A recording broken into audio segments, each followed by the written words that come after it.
A ver, todavía empieza. Buenas tardes, ¿cómo están? Bueno, tenemos el gran honor y placer de presentar a nuestra querida colega, amiga, asociada y gran, pero gran colaboradora de Alampeonaf, Andrea Mariel Brunetti. Muchos de ustedes ya conocen su compromiso como jueza del Tribunal Colegiado de Familia número 7 de Rosario. Ella también, con su inquietud y con sus ganas de hacer bien y realmente de capacitar y de poder también intercambiar en este movimiento que también tenemos en Alampeonay y en varias redes, es miembro de la Red Nacional de Mujeres para la Justicia y de la Red Nacional de Jueces de Familia para la Protección y Restitución Internacional de Niños del Convenio de la Haya. Ella ha colaborado muchísimo en este tema, nos ha dado conferencias realmente muy esclarecedoras en los distintos congresos de Alampeonaf. Llevamos el 12, pero ella está desde siempre con nosotras y realmente estamos muy orgullosos, Andrea, y muy agradecidos de que puedas este día brindar tu tiempo en este 12 Congreso Latinoamericano, que tenía que ser en tu ciudad, Rosario. Tengo que destacar también que Andrea fue la persona que más colaboró para que pudiera ser este congreso en Rosario, con el Teatro de la Comedia, con el intendente que también ha sido muy generoso con nosotros, con las distintas instituciones, y realmente nos demos cuenta de que ella es un referente tanto en su provincia como para nuestro país y también para Latinoamérica. Así que, Andrea, te dejo con tu tema, que eres experta y que no solamente nos dice ella desde la teoría, sino desde la práctica, desde su práctica como jueza de familia. Muy bienvenida, Andrea.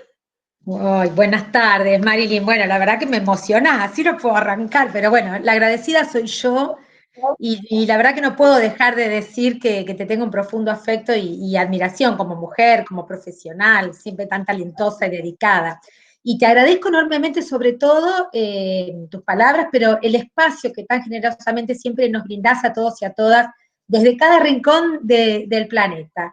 Y bueno, iba a ser esta ciudad, así que un agradecimiento enorme, un reconocimiento muy especial a todo el equipo de organización del Congreso, la gente de la asociación, pero en especial el equipo de Rosario, que ha trabajado denodadamente para la realización del evento. El local se ha realmente esmerado muchísimo. Hemos trabajado. Bueno, nos quedamos con ganas de recibirlos acá en esta bella ciudad que realmente me vio nacer, vivo acá, trabajo acá de lo que me gusta, que me hace tan feliz. Por eso hoy les voy a hablar de un tema que en realidad reúne mis dos pasiones, como siempre digo, como son el derecho procesal y el derecho de familia. Es un tema que vengo estudiando y desarrollando profundamente desde hace muchos años, como es la humanización del proceso y su máxima concretización, como es el acceso a la justicia de las personas en situación de vulnerabilidad. Un temazo. Bueno, yo aprendí de mi maestro, el doctor Adolfo Alvarado Belloso, lo que es el proceso judicial como garantía de los derechos fundamentales. Y nos dice como garantía, no tolera alzamiento alguno contra la norma fundamental y dice que los jueces comprometidos solo con la ley, declaren la certeza de las relaciones jurídicas conflictivas, otorgando un adecuado derecho de defensa a todos los interesados y resguardando la igualdad procesal con una clara imparcialidad judicial para así hacer plenamente efectiva la tutela legal de todos los derechos. Y esto no es ni más ni menos que la tutela judicial efectiva, comprensiva de la garantía de acceso a la justicia y del debido proceso. Cuando hablamos de acceso a la justicia, hablamos de acceso a justicia, y en el especial caso de las personas en situación de vulnerabilidad, ha pasado a ocupar el primer lugar en la agenda estatal en los últimos años. Esto al compás de la evolución de lo que es la humanización del derecho y por ende la humanización del proceso. Efectivamente, este acceso a la justicia es un derecho humano fundamental, que como tal requiere de los mecanismos adecuados a fin de dotar de efectividad a todos los derechos humanos reconocidos en el ámbito internacional como nacional.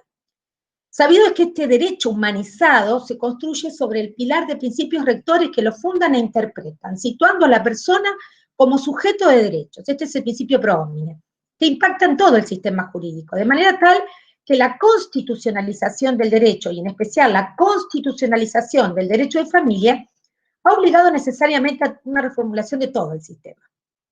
Y este fenómeno no ocurre solamente en el sistema jurídico, pero en todo el sistema jurídico, pero en especial caso de las personas en situación de vulnerabilidad, se abre una nueva perspectiva basada en estándares internacionales que constituyen el marco de las decisiones judiciales, por efecto del compromiso estatal asumido internacionalmente. Fíjense que no es casual que todo el elenco de los tratados internacionales de derechos humanos, dictado a lo largo de estos años, desde la Declaración Universal de los Derechos Humanos hasta la actualidad, refieren especialmente a los casos de personas en esta situación de vulnerabilidad. Se han dictado tratados especiales, ya sea por razones de edad, como es el caso de niñas, niños, adolescentes, personas mayores, o por condición de salud mental o física, las discapacidades, mujeres víctimas de violencia de género, de discriminación, personas víctimas de delitos, personas pertenecientes a pueblos originarios, privadas de libertad, en fin, porque realmente esta Declaración Universal de Derechos Humanos que mencionábamos, cuando consagró la libertad e igualdad de todos los hombres, en verdad, cuando hablaba de que todos los hombres nacen libres e iguales, en aquel momento no se estaba pensando en incluir a las mujeres, en incluir a niñas, niños, o a personas de pueblos originarios, o a quien no fuese una persona blanca. Precisamente es lo que los españoles llaman el BBVA, del modelo hegemónico androcéntrico, blanco, burgués, varón, adulto. Fíjense, a todas las personas que se deja afuera se discrimina. Se evidencia entonces la necesidad para todo este sector de personas en situación de vulnerabilidad de una tutela especial. Y en este marco del derecho internacional de los derechos humanos es que ubicamos, además de los tratados internacionales, las 100 reglas de Brasilia sobre acceso a la justicia de las personas en condiciones de vulnerabilidad. Estas reglas fueron aprobadas por la Asamblea Plenaria de la 14ª edición de la Cumbre Judicial Iberoamericana, que se celebró en Brasilia, en la República Federativa de Brasil, en marzo del 2008, a las que adhirió la Corte Suprema de Justicia de la Nación mediante recordada número 5 del año 2009, y también han replicado esta adherencia las diferentes provincias de la Argentina. Ahora bien, estas reglas forman parte de lo que se conoce como un soft law o derecho suave, porque no constituyen en verdad derecho vigente, lo que sería el derecho fuerte. Y como señala la cumbre, las reglas no se limitan a establecer unas bases de reflexión sobre los problemas de acceso a la justicia de las personas en condición de vulnerabilidad, sino que también recogen recomendaciones para los órganos públicos y para quienes prestan sus servicios en el sistema judicial.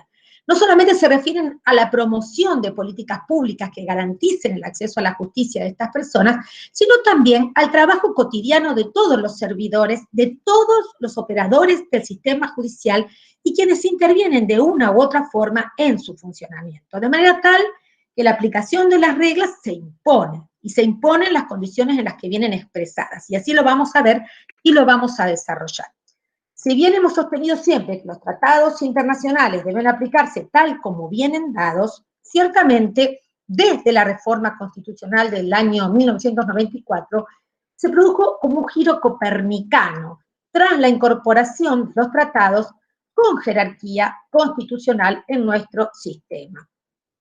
Y el mecanismo que se prevé para su incorporación en la Constitución Nacional con esta jerarquía, artículo 75, inciso 22 y el inciso 23, dando paso a un nuevo paradigma de protección de derechos, y en especial, en el caso de niñas, niños y adolescentes, a través de la Convención sobre los Derechos del Niño, que los contempla como sujetos plenos de derechos, dando un nuevo enfoque a lo que es la participación de los niños, niñas y adolescentes en el proceso, esto es, considerándolos necesariamente como parte procesal.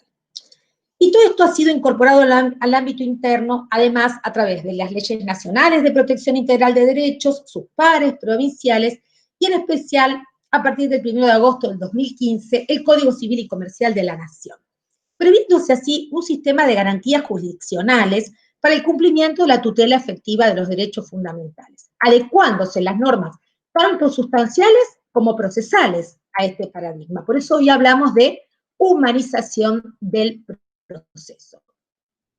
Por tanto, jueces y juezas debemos aplicar la ley conforme a los principios fundamentales, las reglas del ordenamiento jurídico en general, tal como disponen en el título preliminar las normas del artículo 1, 2 y 3 del Código Civil y Comercial de la Nación. Y para esto, valiéndose de los mecanismos procesales a nuestro alcance, porque para, en definitiva, aplicar garantizar el fiel cumplimiento de los derechos humanos en el entendimiento de que el ordenamiento jurídico es un todo. Ahora bien, el Estado es responsable ante el incumplimiento de las obligaciones asumidas internacionalmente, tanto como administrador, como legislador o como juez.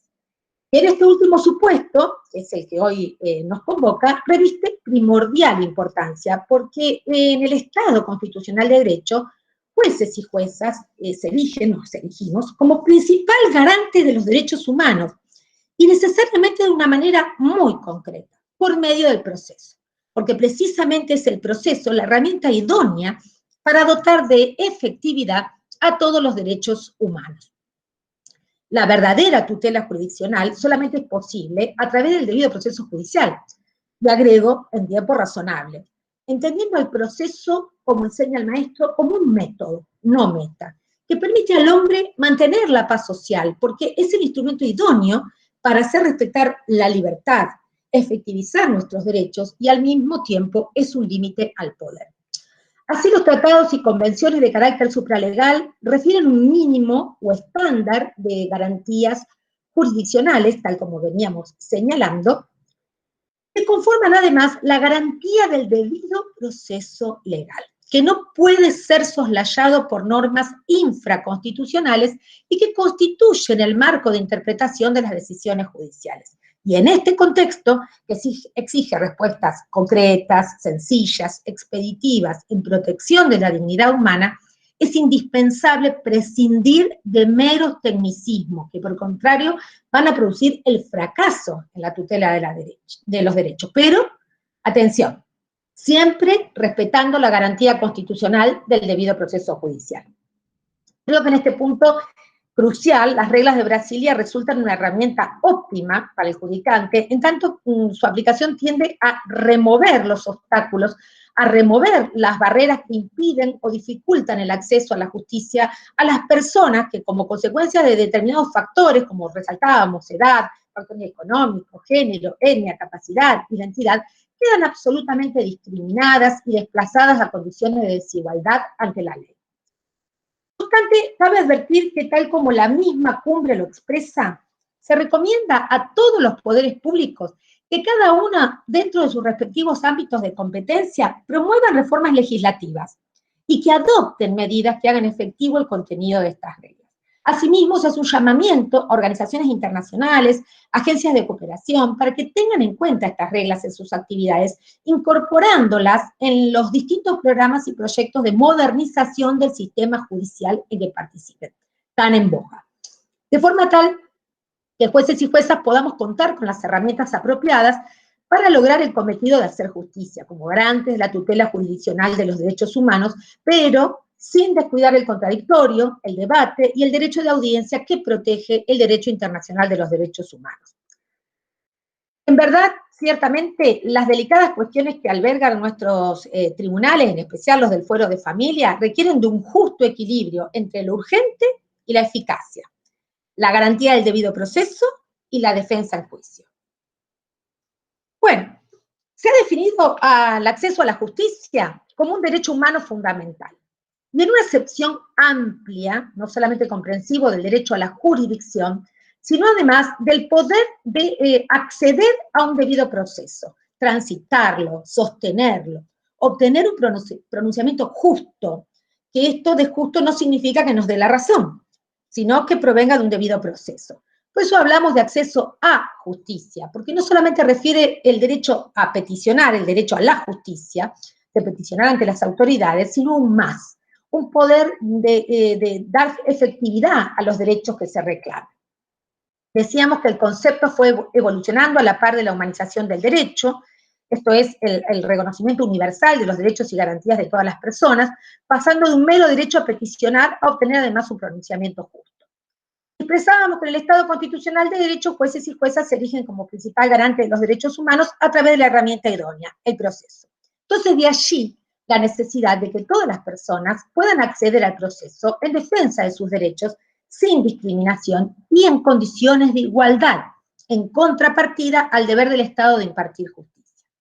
De manera tal que, más que reclamar un estricto acceso a la jurisdicción, se acomete que ese acceso sea efectivo, y de allí la preocupación de los estados y el reconocimiento de derechos y el estándar de garantías jurisdiccionales. Ahora, cuando hablamos de debido proceso, ¿qué significa acceder al proceso judicial? ¿Y qué es la tutela judicial efectiva tan en boga?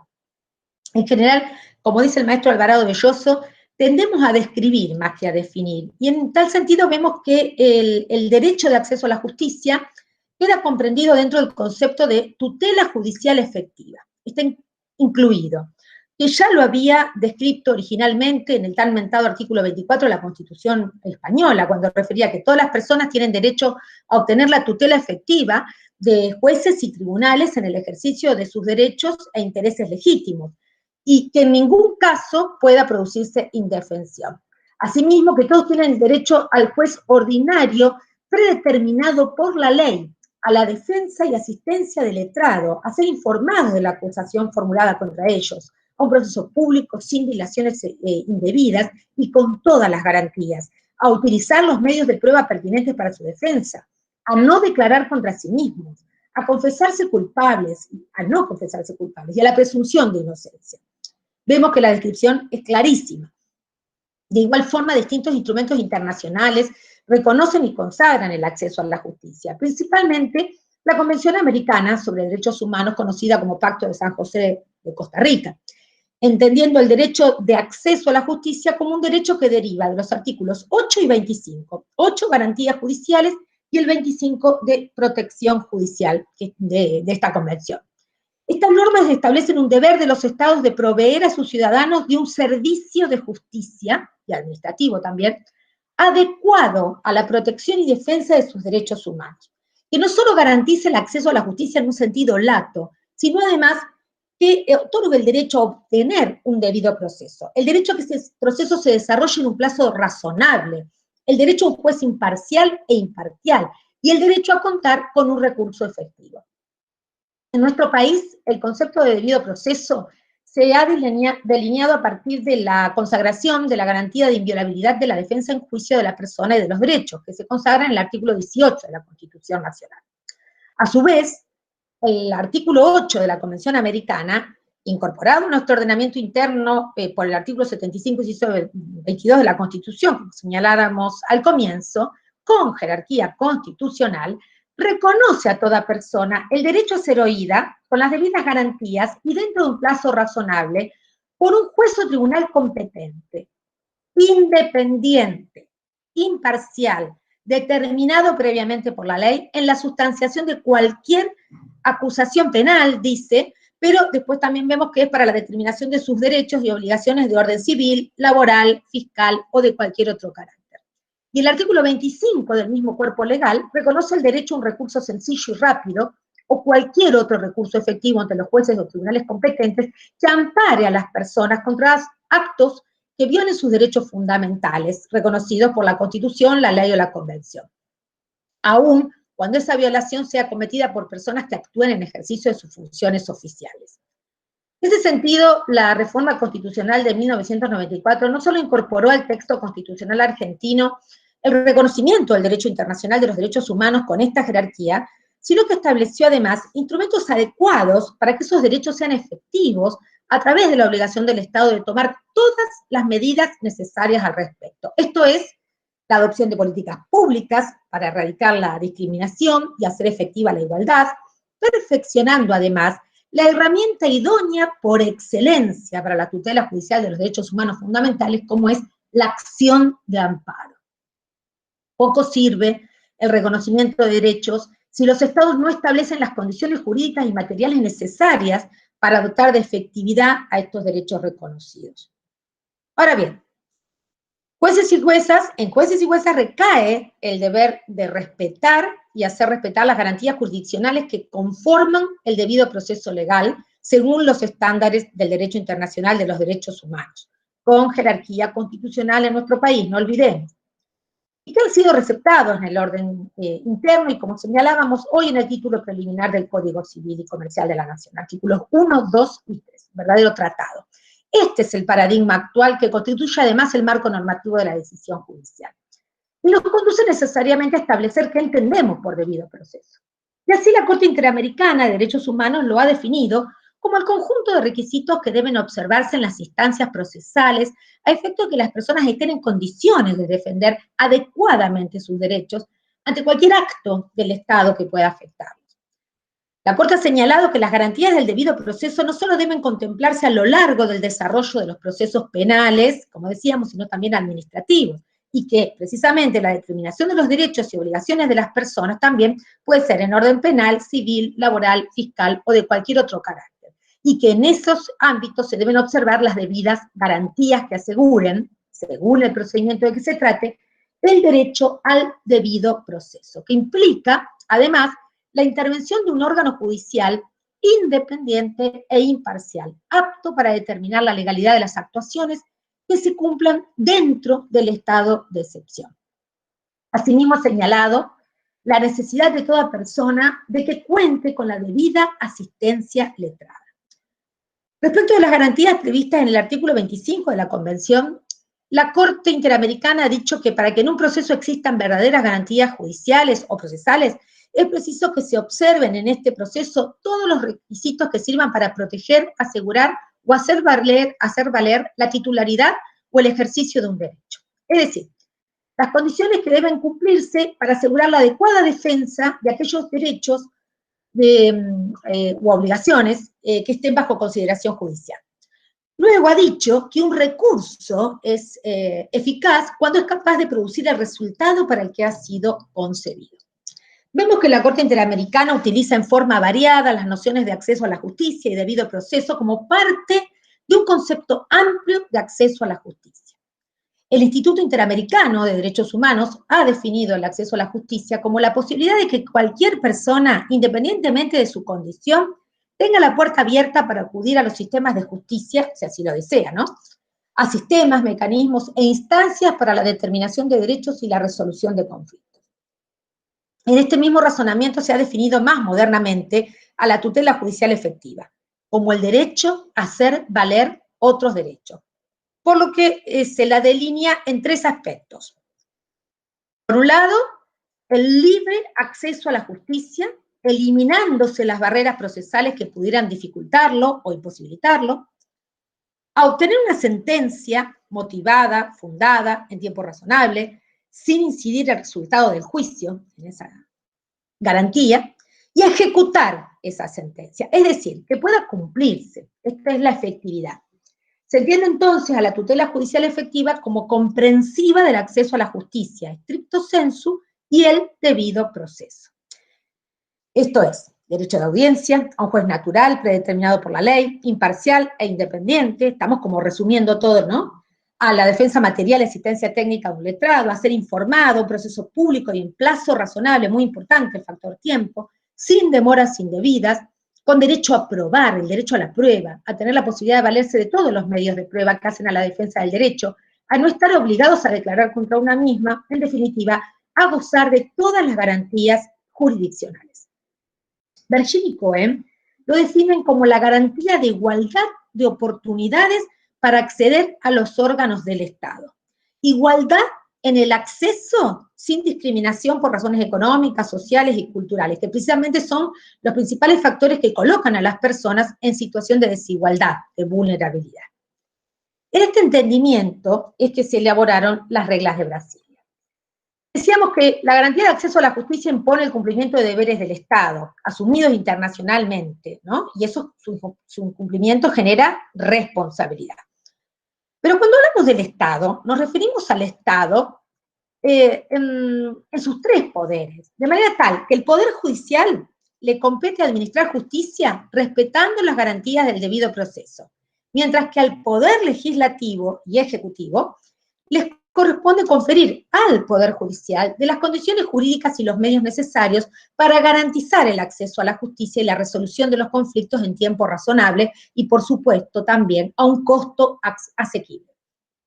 Pero es deber del Estado, en cada uno de sus tres poderes, remover los obstáculos que dificultan o impidan el libre acceso a la justicia. Y es aquí donde entran en juego las reglas, ¿no?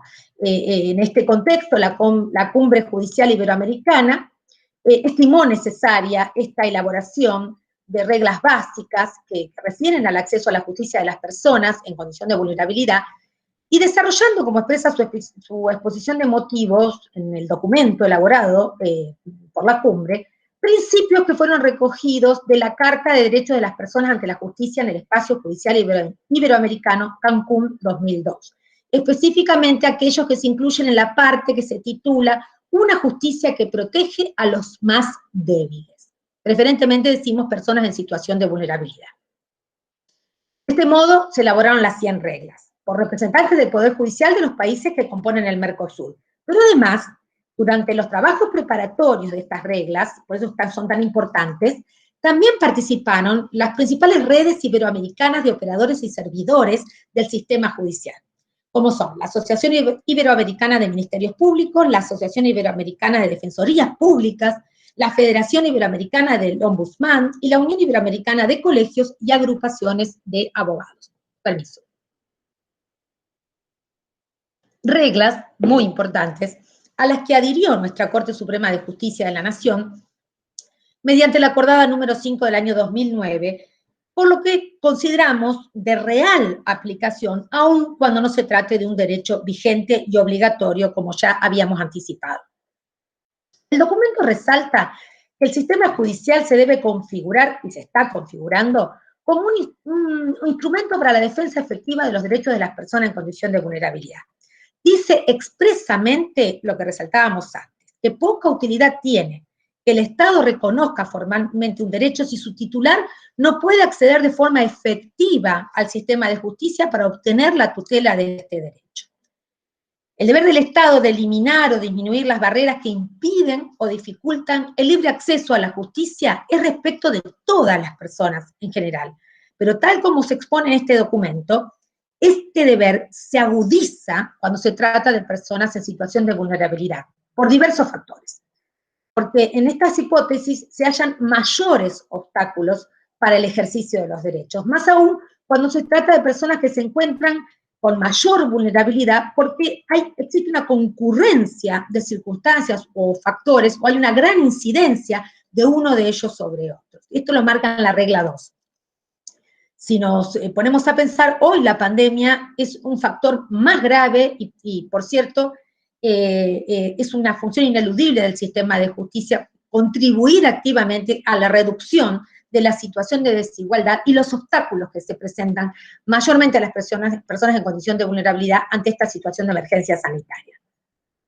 Y creo que el Poder Judicial ha dado respuestas suficientes, ha estado a la altura de los acontecimientos, aun cuando se han puesto en evidencia muchísimas falencias, obsolencias en algunos casos. Bueno, nos vamos del tema. Así las reglas devienen en recomendaciones para los órganos públicos y para los operadores jurídicos en general, no solamente para los órganos públicos, atención, abogados y demás, para los operadores jurídicos en general, porque no solo para su aplicación, sino también como incentivo de reformulación del sistema judicial, de implementación de medidas, facilidades, apoyos, elaboración de políticas públicas, también otorgamiento de un trato adecuado, tan fundamental. Así lo definen las reglas 1 y 2 en cuanto a sus finalidades. Precisamente la regla 1 nos habla de que estas reglas tienen como objetivo garantizar las condiciones de acceso efectivo a la justicia de las personas en condición de vulnerabilidad sin discriminación alguna, englobando el conjunto de políticas, medidas, facilidades y apoyos que permitan a estas personas el pleno goce de los servicios del sistema judicial. Las reglas nos determinan quiénes son los beneficiarios de las mismas, y así define quiénes son las personas que se encuentran en situación de vulnerabilidad. La regla 3 nos dice que aquellas personas que por razón de su edad, género, estado físico-mental, o por circunstancias sociales, económicas, étnicas y o culturales, encuentran especiales dificultades para ejercitar con plenitud ante el sistema de justicia los derechos reconocidos por el ordenamiento jurídico. Luego, especifica las causas de vulnerabilidad, que entre otras en la regla 4, la edad, la discapacidad, la pertenencia a comunidades indígenas, dicen las reglas, o a minorías, la victimización, la migración y el desplazamiento interno, la pobreza, el género, la privación de la libertad. Y agrega, la concreta determinación de las personas en condición de vulnerabilidad en cada país va a depender de sus características específicas, de cada país, o incluso de su nivel de desarrollo social y económico. Y luego enumera las distintas reglas aplicables a las personas en situación de vulnerabilidad que tienen que acceder o han accedido a la justicia como parte del proceso para la defensa de sus derechos, específicamente el acceso al proceso. Luego, detalla las reglas que resultan de aplicación a cualquier persona en situación de vulnerabilidad que participe en un acto judicial, o sea, ya no como parte, que ejercita una acción o que defiende su derecho frente a una acción. Y que puede ser en calidad de testigo, víctima o en cualquier otra condición. Y por último, establece una serie de medidas destinadas a fomentar la efectividad de las reglas, que pueden contribuir de manera eficaz a la mejora de las condiciones de acceso a la justicia de las personas en condición de vulnerabilidad. Yo prefiero decir en situación de vulnerabilidad. Respecto a los obstáculos que se presentan o pueden presentarse como un impedimento o dificultad de acceso a la justicia a personas que se encuentran en situación de vulnerabilidad, nuevamente cito a Brigham y Cohen, en un trabajo destacadísimo, señalan las diversas hipótesis posibles, determinando que otro aspecto importante a considerar del derecho a la justicia o a justicia es la posibilidad de sostener el proceso en su totalidad. Esto es, que las personas puedan culminar el proceso, no siendo o no viéndose obligadas a abandonarlo por razones ajenas a su voluntad. En tal caso, proporcionarle los medios necesarios para garantizar la tutela y en especial aclaran cuando se trate de causas económicas. Tal cual, porque precisamente este tipo de circunstancia, pobreza, hoy agudizada, le escuchaba hoy los números de la pobreza y realmente son infartantes, puede atravesar además todas las hipótesis de vulnerabilidad, agravándolas. Y cuando nos referimos a causas económicas, no solo aludimos a pobreza, que es lo más grave, sino a todo grado de desigualdad en este nivel. Toda desigualdad entre partes que se ocasione por razones económicas, porque eso le da mayor poder a la otra parte. De allí que la gratuidad en los procesos, como un paliativo para estos tipos de obstáculos de acceso a la justicia, no se puede limitar solamente al beneficio de litigar sin gastos. En efecto, este principio, ya utilizado con anterioridad a la elaboración de las reglas por nuestro Tribunal Supremo en casos de vulnerabilidad, es importantísimo, pero no es suficiente para poder sostener el proceso. Se tienen que contemplar además otras condiciones respecto de la real situación en la que se encuentra la persona, a fin de poder llevar a cabo el proceso judicial en su totalidad, sostenerlo, cumplir con todos los actos procesales requeridos. Por ejemplo, la posibilidad hasta de afrontar el costo del transporte para poder trasladarse al tribunal. Piénsese que en muchos casos el tener que asistir a una audiencia o comparecer en forma presencial puede ocasionar ese día de audiencia, puede ocasionar la pérdida del salario por presentarse al tribunal. Y en muchos casos, cuando las personas tienen trabajos precarios, puede ocasionar hasta la pérdida del trabajo. Los que trabajamos en los tribunales de familia muchas veces vemos, porque son los lugares donde más se presentan, los fueros donde más se presentan casos de personas en situación de vulnerabilidad, por la naturaleza de las cuestiones que se ventilan en estos fueros de familia. Si bien las hipótesis se manifiestan en general en todos lados, en los tribunales de familia los problemas de desigualdad social y género atraviesan la mayoría de las situaciones que se presentan, por la competencia que tiene atribuida el fuero. Bueno, en este ámbito de familia, donde más casos de personas en situación de vulnerabilidad se presentan por edad, porque tenemos los casos de niñas, niños y adolescentes, pero también tenemos de personas mayores, el género, a través de situaciones de discriminación y especialmente las de violencia, por factores de salud mental, que son competencia del fuero, como dije, las víctimas de violencia familiar, y bueno, siendo que a su vez estas personas atravesadas por estos factores que la colocan en situación de vulnerabilidad, a su vez pueden estar surcados por condiciones sociales y económicas que los hacen aún más vulnerables, y mayormente, si lo atraviesa un alto grado de pobreza. En nuestros tribunales de familia observamos la realidad habitual de mujeres que tienen que acudir en defensa de sus derechos y en muchos de los casos no cuentan con dinero para el transporte. No tienen con quién dejar los niños al cuidado de alguna persona. Entonces se trasladan con los chicos, no pueden pagar a alguien. No asisten los chicos al colegio de esta manera. Bueno, y si pueden, le tienen que abonar a otra persona para el cuidado de los chicos, eso también es una erogación, y a veces no se cuenta con ese dinero. No cuentan con empleos, o cuentan con un empleo pero no están registrados, o sea que son empleos precarios, con lo cual, como resaltábamos antes, pierden la jornada laboral o pierden el trabajo. Esto va agravando cada vez más la situación, sumado a otros factores que lo empeoran, como el temor a realizar denuncias, inconvenientes y trastornos en la vida y la vida de sus hijos, hoy mayormente agravado por la situación de emergencia sanitaria. Gravísimo. En definitiva, todo esto provoca el abandono del proceso, porque es imposible sostenerlo, y es un abandono por causa ajena a su voluntad. Esto es lo que tratamos de evitar a través de las reglas. Otro de los obstáculos que apuntan especialmente estas autoras es la falta de conocimiento del derecho a información. No conocer el derecho, no estar informada. La sociedad tiene que conocer y tiene que estar informada. El acceso a justicia exige un adecuado conocimiento por parte de la ciudadanía sobre qué derechos los amparan y los medios con los que cuentan para poder ejercer la tutela de esos derechos. Y es un deber del Estado el deber de información y a su propio costo.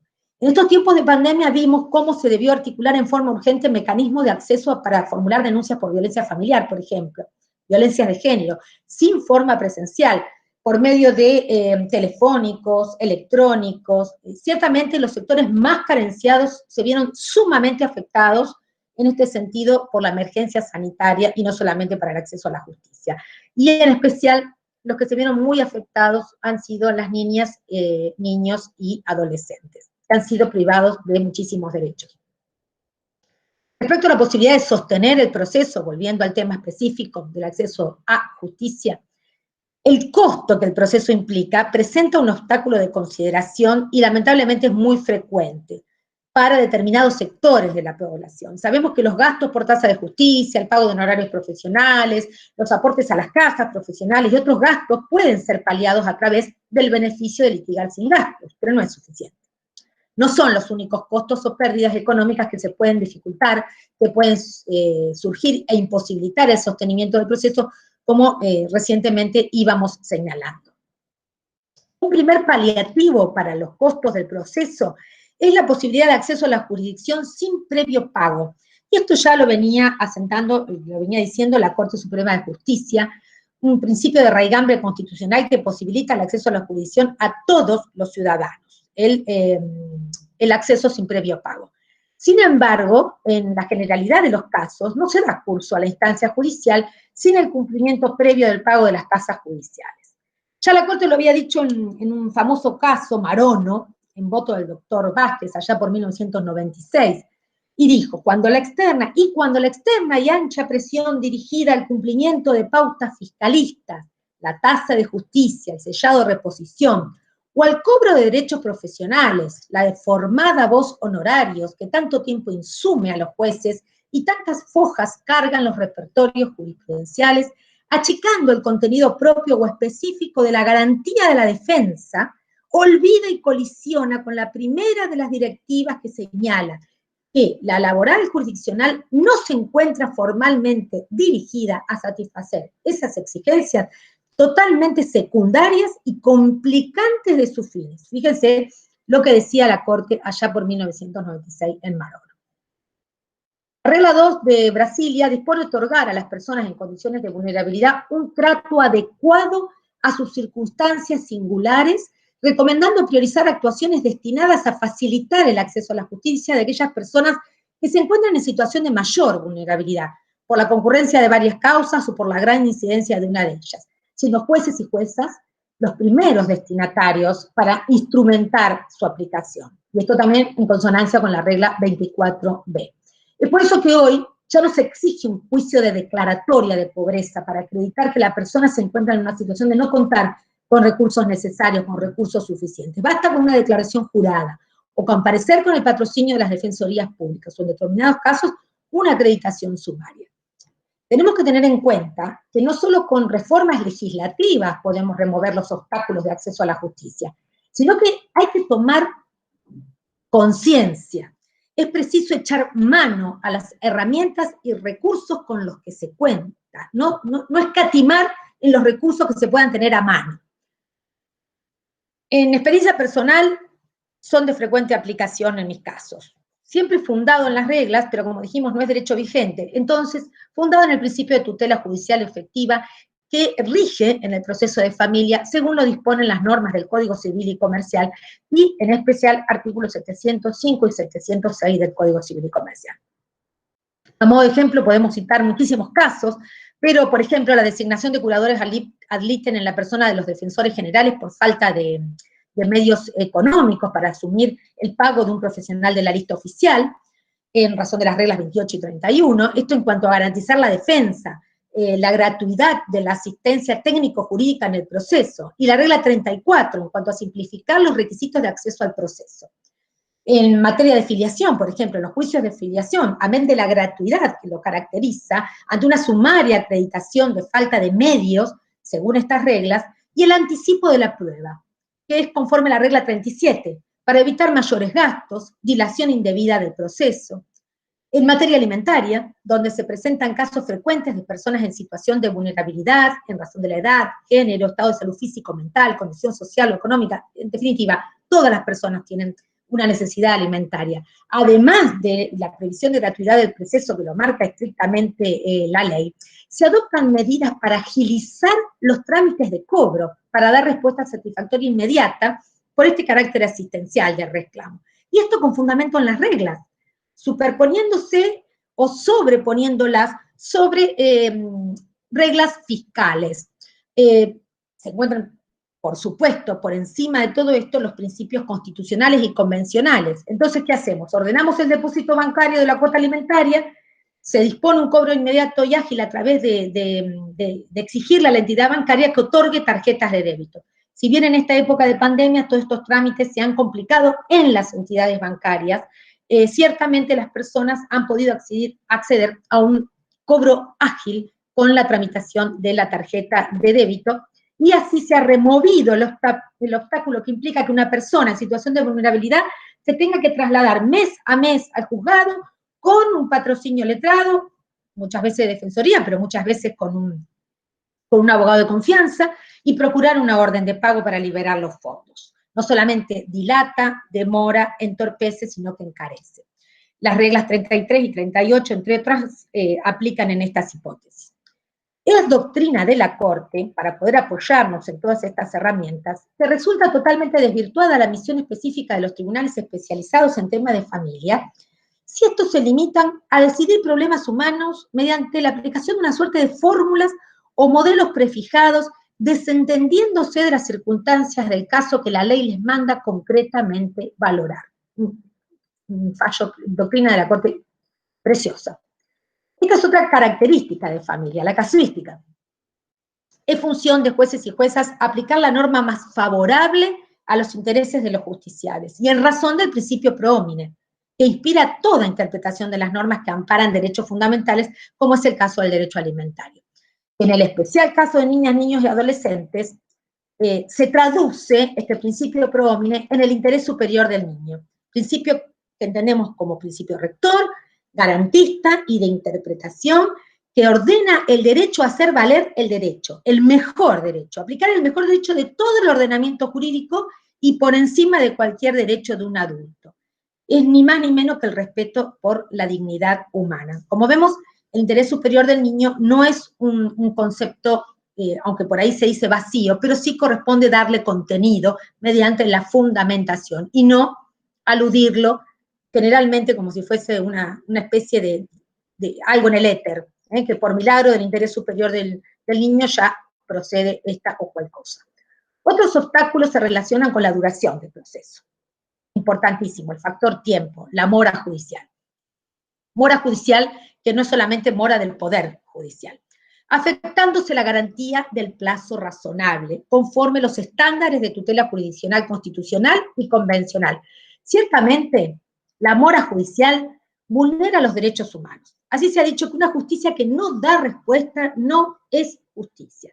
Ello no significa de ninguna manera en aras de la celeridad, se deben sortear etapas del proceso. Desde una visión garantizadora de los derechos y garantías constitucionales y convencionales, el proceso exige cumplir las fases lógicas de contradicción, debate y prueba, alcanzando al fin del proceso la sentencia y la posibilidad de recurrirlo. Esto es el debido proceso, y es también tutela judicial efectiva. Por tanto, es necesario perfeccionar los procedimientos, en todo caso abreviar plazos, pero nunca soslayarse etapas del juicio en desmedro de la debida defensa del juicio. Por ello, en todos los casos se procura la inmediación, y no solo en los que corresponden al trámite oral. Es decir, tendemos a oralizar los procedimientos, haciendo uso de las herramientas que la ley local nos permite, citando audiencias a las partes, porque la materia a resolver lo requiere. Esto lo dice la regla 35. Los procesos por audiencia se presentan como un modo efectivo y asegurativo del acceso a la justicia y de la defensa en juicio. Luego también existen tutelas diferenciadas, que exigen procesos urgentes, pero debidos procesos. Tal el caso de la restitución internacional de niños, por ejemplo, en que por mandato de las convenciones internacionales en la materia exige que se apliquen los procedimientos más urgentes. Esto es norma en las convenciones internacionales sobre restitución. Y hay que echar mano al procedimiento más urgente de que se disponga, dicen los tratados. Entonces, hay que hacer uso, por ejemplo, en Santa Fe hemos hecho uso del procedimiento verbal no actuado. Estaba previsto para otra cosa, pero lo utilizamos, lo adaptamos, con un sistema de citación urgente a audiencia y acotando los plazos que establece el Código Ritual para traslados, pruebas y recursos. Esto en base a la regla 38. Ustedes saben, aquí en Argentina todavía no tenemos un procedimiento marcado por una ley nacional de procedimiento de restitución internacional. Sí está previsto en algunos códigos modernos de las provincias. Y así hemos realizado audiencias mediante videoconferencias con progenitores que se hallaban en otros países. Videoconferencias años atrás. Videoconferencias no ahora por pandemia, sino en razón de un proceso urgente. La utilización de los medios tecnológicos contribuye a la inmediación, a la celeridad de los procesos, a efecto de alcanzar la resolución del conflicto de un modo acordado. De hecho, en este tipo de procesos, de restitución, es la única forma de lograr la efectividad de la garantía restitutoria. Y esto también está plasmado en la regla 95. Paradojalmente, hoy es el medio utilizado por excelencia durante la pandemia y en todos los procesos y fueros. Pienso que tal vez como una modalidad que ha venido para quedarse, como habitualmente se dice. Bueno, es para pensarlo y mucho. Sobre todo en los casos de escuchas de niños y adolescentes. Sobre todo en los casos de escuchas de niñas y niños. Les cuento que en mi provincia, en materia de violencia familiar,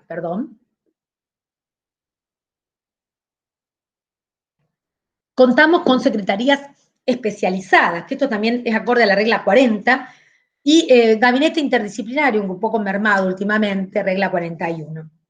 Y un gabinete interdisciplinario que es para todo el tribunal, no solamente para familia. Esto estoy hablando de Rosario.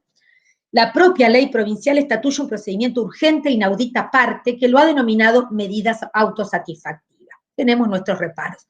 Pero, por supuesto, atento a respetar la garantía de inviolabilidad de la defensa en juicio, se procede a citar audiencia al agresor sin perjuicio de primero adoptarse las medidas preventivas que el caso requiere y que estamos obligados, jueces y juezas, a adoptar. Pero el procedimiento es urgente y las medidas se toman en el acto, vale decir, ingresa la denuncia de violencia, la demanda, y la persona obtiene una respuesta jurisdiccional específica, que son medidas de protección, ¿no? En menos de una hora en el juzgado. Y esto cumple con las recomendaciones de las reglas 25, 34, 35, 38, 62, 64, 65. Que no les digo lo que dicen porque realmente el tiempo es tirano. Referíamos a la falta de conocimiento e información sobre derechos y acciones por parte de la ciudadanía como otro obstáculo de acceso a la justicia que señala la doctrina. Lo que en muchos casos produce una cierta resistencia, como dice Sosa, a recurrir a los estrados judiciales. En lo que a las barreras descriptas refiere, las reglas contienen disposiciones muy concretas a fin de eliminar o menguar sus efectos, especialmente la regla 51, que nos dice que se van a promover las condiciones destinadas a garantizar que las personas en condición de vulnerabilidad sea debidamente informada sobre los aspectos relevantes de su intervención en el proceso judicial, en forma adaptada a las circunstancias determinantes de su vulnerabilidad. Nuevamente, la casuística. Y seguidamente dispone medidas sobre contenido, tiempo y forma de la información. Estas son las reglas 52 a 55. Medidas especiales para los casos de víctimas de delitos, como son las reglas 56 y 57. La comprensión de actuaciones judiciales, la 58, notificaciones, 59, contenido de resoluciones judiciales, ¿cuál debe ser el contenido? La regla 60. La comprensión de actuaciones orales, reglas para la comprensión de actuaciones orales, como en la regla 61. Precisamente la doctora Sosa, que es una magistrada argentina de la provincia de Corrientes, señala otros factores que ella enumera, como la distribución de competencias de los tribunales de manera inadecuada, de modo tal que en juzgados de conocimiento se desvirtúa la garantía de imparcialidad judicial, transformando prácticamente al juez en parte, como un actor, como un inquisidor, lo cual atenta además la efectividad judicial. Señala también la falta de personal e infraestructura inapropiada. Esto no es un libro de quejas, pero honestamente es un problema que se ha puesto en evidencia ahora en pandemia. La insuficiente capacitación y la insuficiente cantidad de personal. Precisamente, en materia de violencia familiar, es donde más se exige la formación adecuada a los fines del tratamiento correcto de la problemática. Piénsese la preparación idónea que tiene que tener el operador jurídico que recibe a la persona, que recepta la denuncia, que puede producir, la falta de conocimiento puede producir efectos negativos, a punto tal de poder constituir una violencia institucional, con una actitud improba. Bueno, hay que estar atentos. No sé si lo dijo Marilyn, pero también me desempeño como replicadora de la Oficina de la Mujer de la Corte Suprema de Justicia de la Nación y capacitadora en materia de género y violencia familiar. Y en este momento estamos atravesando las capacitaciones de manera virtual en cumplimiento de la ley Micaela. Bueno, volviendo al acceso a justicia a las personas en situación de vulnerabilidad. La descalificación y el descreimiento que puede provocar la falta de entrenamiento apropiado puede generar una nueva situación de violencia, como señalábamos, la institucional. Otro obstáculo, la insuficiencia de medios tecnológicos y recursos financieros, que se puso en evidencia ahora en pandemia. Esto no coadyuva al fortalecimiento del principio de afianzar la justicia de preámbulo constitucional. La falta de medios que la tecnología pone a disposición hoy de la sociedad, amén, como decíamos, de demostrar esta obsoleta estructura judicial, atenta contra el principio de efectividad judicial, cuando la eficiencia en la comunicación se logra con la utilización de medios electrónicos, precisamente. No hay que tener resistencia a estos medios. Y en esta línea nos encontramos trabajando actualmente, mediante la utilización de notificaciones digitales, o por medio de correo electrónico, como si también los diligenciamientos en forma digital y electrónica, o por medios de mensajería telefónica eficientes. Dándole curso a oficios judiciales, por ejemplo. Por su parte, se tiene que contar con estructuras adecuadas que la disponibilidad de recursos financieros logra, haciendo el mejor ámbito de desarrollo a un mejor servicio de justicia, acorde a los cánones de tutela judicial convencional que marcan los tratados internacionales de derechos humanos. En la sección cuarta, las reglas de Brasilia refieren a la revisión de los procedimientos y los requisitos procesales como forma de facilitar el acceso a la justicia. La regla 33 dispone que se revisarán las reglas de procedimiento para facilitar el acceso a las personas en condición de vulnerabilidad, adoptando aquellas medidas de organización y de gestión judicial que resulten conducentes a tal fin. Fíjense qué importante. Luego, las medidas de organización y gestión judicial de aplicación tanto a jueces profesionales como a jueces no profesionales. Esas son las reglas 38 a 42, para los lugares que así disponen. Las reglas son de Iberoamérica. Es de singular importancia desterrar el excesivo rigor formal, como la restringida interpretación de la norma procesal.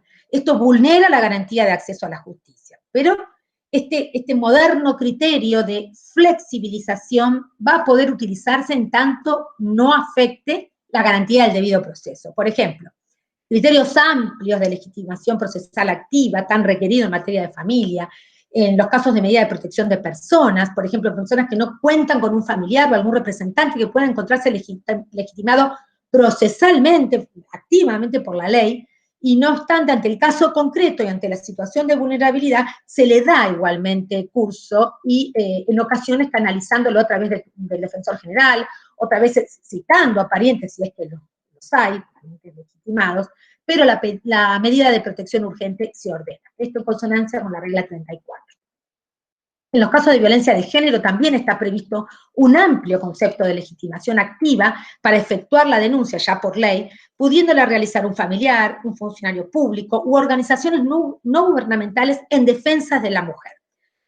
Todavía no contamos con una competencia específica en género en la provincia de Santa Fe, en otros lugares del país sí, y tan solo somos competentes cuando se presentan las violencias de género con la modalidad de violencia familiar. Esto en alusión a las reglas 20 y 34. La regla 20 recomienda especial atención en los supuestos de violencia contra la mujer, estableciendo mecanismos eficaces destinados a la protección de sus bienes jurídicos, al acceso a los procesos judiciales y a su tramitación ágil y oportuna, es decir, intervenir urgentemente. En los casos de violencia familiar, permanentemente se deben remover obstáculos atento a la grave situación de vulnerabilidad que por género, edad, condición social y económica, tal como explicábamos antes, se presenta. Y con mayor razón en el caso de niñas, niños y adolescentes, que el criterio de legitimación procesal es amplio. Y esto en razón, además del principio de capacidad progresiva que establece la propia Convención sobre los Derechos del Niño y recoge el Código Civil y Comercial a lo largo de su articulado, pero en especial pero general, en el artículo 26 y el 707, que garantiza su participación en todo asunto que les incumbe, en razón de las normas convencionales, nacionales y las provinciales, que son su par, que lo ordenan, removiendo cualquier obstáculo para la efectividad de la garantía, y así lo dice la regla 5, todo niño, niña y adolescente debe ser objeto de una especial tutela, que bueno, son sujetos de derecho, estamos diciendo otra cosa, por parte de los órganos del sistema de justicia en consideración a su desarrollo evolutivo, dicen las reglas. Y la regla 78 dice, respecto a niños, que en los actos judiciales en los que participen menores, no se utiliza la terminología menores, permítanme que les diga, menores alude al sistema tutelar, al patronato, todo lo que ha sido dejado de lado a partir de la Convención de los Derechos del Niño. La palabra menores alude a minoridad, a incapacidad, y los niños son sujetos de derecho. Por lo tanto, decimos menores de edad o niñas, niños o adolescentes. Y dice la regla 78 que en aquellos procesos en que participen menores de edad, se debe tener en cuenta su edad y desarrollo integral, y en todo caso se deberán celebrar. Y fíjense qué importante, porque esto también tiene que ver con la observación general número 12 del Comité de los Derechos del Niño. Se debe celebrar en una sala adecuada, se debe facilitar la comprensión utilizando un lenguaje sencillo, se deberá evitar todos los formalismos innecesarios, tales como la toga en aquellos países que las utilizan, la distancia física con el tribunal y otros similares, que esto tiene que ver con el centro de vida y la competencia. Asimismo, se debe evitar la revictimización de niñas, niños y adolescentes con escuchas reiteradas. Esto en la aplicación de las reglas 12, 69 y 76. Muchas veces, en forma insistente, nos pide la parte, escucha al niño, escucha al niño, escucha al niño. Si bien no es, la escucha al niño es el derecho a ser oído, que es el pilar fundamental, uno de los 4 principios fundamentales de los derechos humanos fundamentales de niñas, niños y adolescentes, no es discrecional del juez, es un derecho de los niños y es un deber para los judicantes, pero no debe ser utilizado en forma que afecte o sea contraria al interés superior del niño. Porque precisamente este es el principio rector que manda a considerar primordialmente en cuenta el artículo 3 de la Convención de los Derechos del Niño, también la ley 26061, en Santa Fe la 12967, y por supuesto el Código Civil y Comercial. Precisamente en razón de este principio rector y garantista, como dice Silero Bruñol, en materia de competencias en asuntos que involucran a niñas, niños y adolescentes, rige la regla Forum Persona, que hoy está plasmada en el Código Civil y Comercial en el artículo 716, pero antes de la sanción del Código echábamos manos a la creación jurisprudencial del Forum Persona. Pero ya era doctrina también de nuestro Tribunal Superior, de manera tal que se facilita el acceso a la justicia de niñas, niños y adolescentes, atribuyéndose la competencia al juez del lugar de residencia de los niños, niñas o adolescentes en razón de su cercanía e inmediación al centro de vida de los mismos. De forma uniforme, la Corte Suprema de Justicia de la Nación, seguido por los tribunales de todo el país, ha reafirmado que la regla atributiva forum persona hace referencia al lugar en donde los menores de edad viven efectivamente y representa un punto de conexión realista en tanto contribuye a la inmediación y profundiza y refina la noción de centro de vida que hace suya el artículo 3, inciso F de la ley 26.061 tan claramente, que es la Ley de Protección Integral de los Derechos de las Niñas, Niños y Adolescentes en la Argentina, como una derivación concreta del mejor interés del niño. Y esto lo ha dicho la Corte Suprema de Justicia en el caso Ferreira ya por el año 2008. Y así también lo hemos sostenido en fallos de nuestro tribunal y en otros a lo largo de todo el país. Incluso antes de la sanción del nuevo código. Nos ha tocado, por ejemplo, en un caso de conflicto de competencia, se los comento, ya que estamos respecto de otra provincia del país, donde además citamos la doctrina de la Corte Suprema cuando se impone la exigencia constitucional de que la tutela no se frustre por razones formales. Esto es remover los obstáculos de acceso a la justicia. Además, la aplicación del criterio de foro de necesidad en materia de jurisdicción internacional, que también se da en los casos de restitución internacional, donde se ve agravada la vulnerabilidad por el desplazamiento del niño de su estado, de su centro de vida, donde lo gozaba a su centro de vida. La jurisprudencia nacional ha hecho aplicación de esta doctrina en muchísimas oportunidades, ya en el emblemático caso Blasov, y en el caso del derecho de familia, en el caso Müller. Hoy está plasmado en el Código Civil y Comercial en el artículo 2602.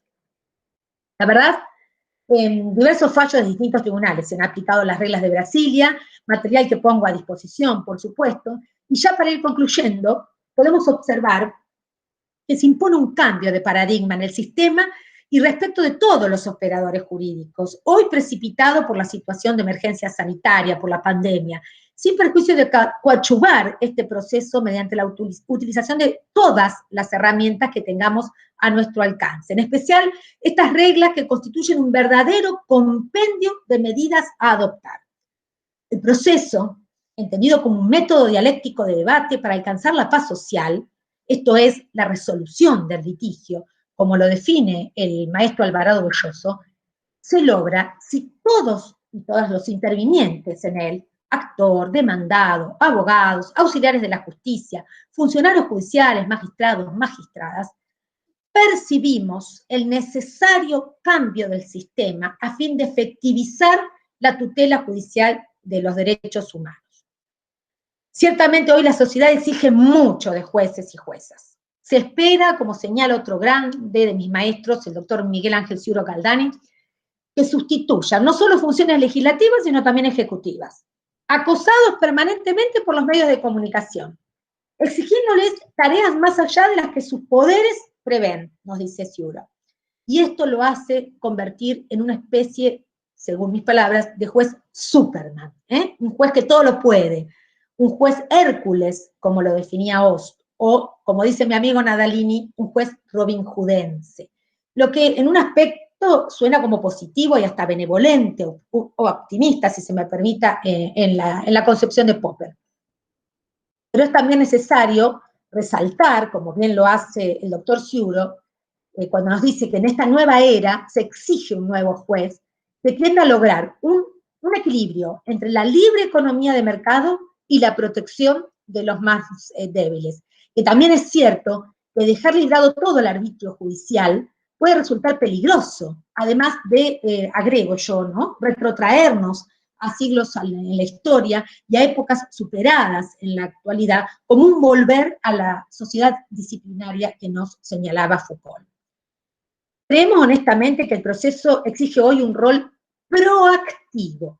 Fíjense que utilizo no activo, sino proactivo, que es un concepto que nos brinda la neurociencia, que tiene que ver con el hacer, que interpela tanto a magistrados y a magistradas como a todos los operadores del derecho.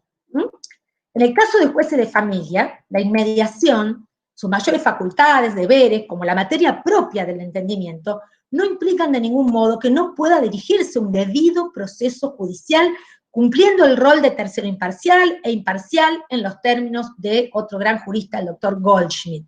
Como decía Goldschmidt, tan imparcial como sea posible, porque somos humanos, somos perfectibles.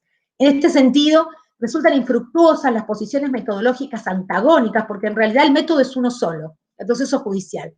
No obstante, no podemos dejar de coincidir todos y todas que ante los vacíos legales, jueces y juezas, no podemos desentendernos de las pretensiones vitales de los justiciales. Por último, y prometo que ya voy terminando, se ha dicho que cuando la administración de justicia fracasa, la seguridad jurídica es reemplazada por la irracionalidad y por la imprevisibilidad, desapareciendo la confianza y colocando a los miembros de una sociedad y a veces hasta el propio gobierno en estado de indefensión. Se impone un cambio de paradigma que afortunadamente se viene gestando. En rigor de verdad, es una deuda que la sociedad tiene. El derecho y las garantías deben llegar a todos los sectores sociales. La justicia no puede ser solo para aquellas personas que la pueden solventar. El respeto por los derechos a todos los ciudadanos y las ciudadanas no es más que el respeto a la dignidad humana. Y es lo que nos define como ciudadanía, como sociedad humanizada. Y esto es a lo que apuntamos desde el poder jurisdiccional, desde la docencia, desde este tipo de actividades académicas como es este congreso y de toda actividad funcional, con la verdadera intención de lograr la humanización del proceso. Y me despido, y ahora sí, con una frase de Jacques Combré, que traducida del francés, no les voy a hablar en francés porque acá en realidad sería necesario que estuviera mi gran amiga Úrsula Basset, que lo habla precioso, pero traducido dice así: dime cómo la sociedad protege a la persona vulnerable y te diré en qué sociedad vives. Muchas gracias.